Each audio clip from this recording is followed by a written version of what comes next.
तारीख थी 22 अप्रैल और दिन था मंगलवार। दोपहर के ठीक 2:45 हुए थे। देश के अलग अलग राज्यों से 40 से ज्यादा लोगों का एक ग्रुप कश्मीर के पहलगाम की बैसरन घाटी में घूमने आया था। सभी टूरिस्ट खुले मैदान में थे। कुछ टूरिस्ट दुकानों के बाहर लगी कुर्सियों पर बैठे हुए थे। तभी जंगल की तरफ से सेना की वर्दी और नकाब पहने आतंकी आते हैं। टूरिस्टों के नाम पूछे, पहचान पत्र चेक किया, कलमा पढ़वाया, पैंट तक उतरवाई और जो मुसलमान नहीं थे उन्हें गोली मार दी। करीब 10 मिनट तक गोली चलाते रहे। टूरिस्ट और वहां के दुकानदारों को समझ आ गया कि ये आतंकी हमला है।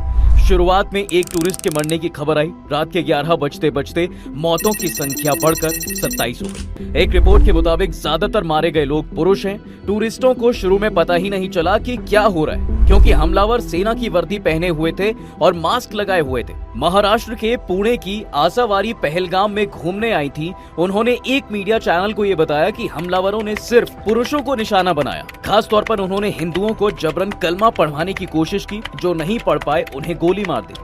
सवाल उठता है साहब कि कश्मीर में हमला होना क्या सिर्फ एक संयोग है या आतंकियों की सोची समझी चाल है? आइए इसके पीछे की पूरी कहानी 2 थ्योरी में आपको समझाता हूँ। इसके अलावा हम आज की वीडियो में ये भी जानेंगे कि आतंकियों ने हमले के लिए 22 अप्रैल का दिन ही क्यों चुना। फर्स्ट ऑफ ऑल आपको पता है कि अमेरिकी उपराष्ट्रपति भारत के दौरे पर हैं, तो ये आतंकी हमला हुआ है। इसी तरह 20 मार्च 2000 को उस समय के अमेरिकी राष्ट्रपति बिल क्लिंटन भारत आए थे, तो अनंतनाग जिले के छत्ती सिंहपोरा गांव में आतंकियों ने हमला कर दिया था। तब हमले में 35 सिख मारे गए थे। कश्मीर में ये पहली बार था कि आतंकियों ने सिखों को निशाना बनाया था। तो इसके पीछे की एक थ्योरी ये कहती है कि अमेरिकी उपराष्ट्रपति की यात्रा का एक सिक्योरिटी प्रोटोकॉल होता है। उनके आने से पहले ही 2 C-17 ग्लोब मास्टर प्लेन आ गए थे। अमेरिकी एजेंसियों ने डेरा जमा लिया, इंटेलिजेंस एक्टिवेट है। इसके बावजूद आतंकियों ने कश्मीर पर हमला करके ये संदेश देने की कोशिश की है कि हम कभी भी कुछ भी कर सकते हैं और इससे अमेरिका की नजर में इंडिया की छवि खराब हो सकती है। और दूसरी थियरी का तार पीएम मोदी के सऊदी अरब से दौरे से जुड़ा हुआ है और इसके साथ ही आतंकी संदेश देना चाहते हैं कि कश्मीर का मुद्दा मरा नहीं है। 22 अप्रैल को पीएम नरेंद्र मोदी सऊदी अरब के जेद्दा पहुंचे। 2 दिन का ये दौरा कई दिनों पहले से तय था। सऊदी अरब के दौरे में पीएम मोदी वहां के क्राउन प्रिंस से मुलाकात करने पहुंचे थे। दोनों नेताओं के बीच योग, मीडिया, मनोरंजन और खेल को लेकर MOU साइन होने की उम्मीद थी। ऐसे में सऊदी अरब के पुराने दोस्त, स्ट्रेटेजिक पार्टनर पाकिस्तान को पीएम मोदी का ये दौरा कहीं ना कहीं चुभ रहा था। थिंक टैंक स्नोबर इंस्टीट्यूट के डायरेक्टर और पाकिस्तानी एनालिस्ट कमर चीमा के अनुसार पीएम मोदी का सऊदी दौरा पाकिस्तान के लिए एक तरह का चैलेंज है। और खबर ये भी है साहब कि सऊदी अरब पाकिस्तानी भिखारियों के लिए नया नियम ला रहा है। वहीं भारत के पीएम मोदी अरबों डॉलर की डील करने जा रहे हैं। तो अब आतंकियों ने यही दिन क्यों चुना, इसकी वजह क्लियर हो चुकी है। यानी आतंकियों ने सऊदी अरब समेत मिडिल ईस्ट के मुस्लिम देशों और भारत सरकार को एक मैसेज देने की कोशिश की है कि कश्मीर का मुद्दा अभी खत्म नहीं हुआ है। Retired lieutenant general Sanjay Kulkarni कहते हैं कि ये आतंकी हमला टाइमिंग देखकर और सिस्टमैटिक मेथड से किया गया है। भारत के प्रधानमंत्री मोदी मिडिल ईस्ट गए हुए हैं। ऐसे में ये वारदात भारत को नीचा दिखाने के लिए ही की गई है। अब सवाल है कि आतंकियों ने हमले के लिए पहलगाम जगह क्यों चुनी? तो बात यह है कि इस बार अमरनाथ यात्रा 62 दिनों की होने वाली है, जो 9 अगस्त को समाप्त होगी। हर साल होने वाली ये यात्रा हमेशा सिक्योरिटी के नजरिए से काफी सेंसिटिव है। इस यात्रा पर हमला होने का खतरा बना ही रहता है। इसके चलते जम्मू कश्मीर सिक्योरिटी और इंटेलिजेंस एजेंसियां चौकन्नी रहती हैं।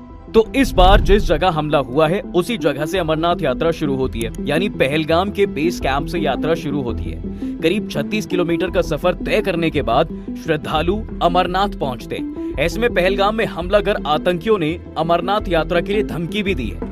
वहीं इस हमले की एक कहानी ये भी है कि भारत ने चिनाब ब्रिज पर दुनिया का सबसे ऊंचा रेलवे ब्रिज तैयार कर लिया है। इससे अब श्रीनगर के लिए सीधी रेल कनेक्टिविटी पॉसिबल हो पाई है। 25 जनवरी को कटरा श्रीनगर रूट का सफल ट्रायल भी हुआ था। ट्रेन सुबह 8 बजे कटरा से रवाना हुई और 11 बजे श्रीनगर पहुंची। ट्रेन ने 160 किलोमीटर का सफर 3 घंटे में पूरा किया था। 19 अप्रैल 2025 को पीएम मोदी इसका उद्घाटन करने वाले थे। साथ ही कटरा यानी माता वैष्णो देवी पहुंचकर जम्मू कश्मीर वंदे भारत एक्सप्रेस ट्रेन को हरी झंडी भी दिखाने वाले थे। हालांकि किन्हीं वजहों से उन्होंने ये प्लान पोस्टपोन कर दिया।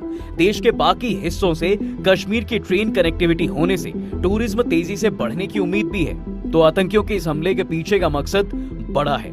इसके पीछे एक पूरा साइकिल चेन है। यानी हमले का मेन एजेंडा है कश्मीर में टूरिज्म को रोकना।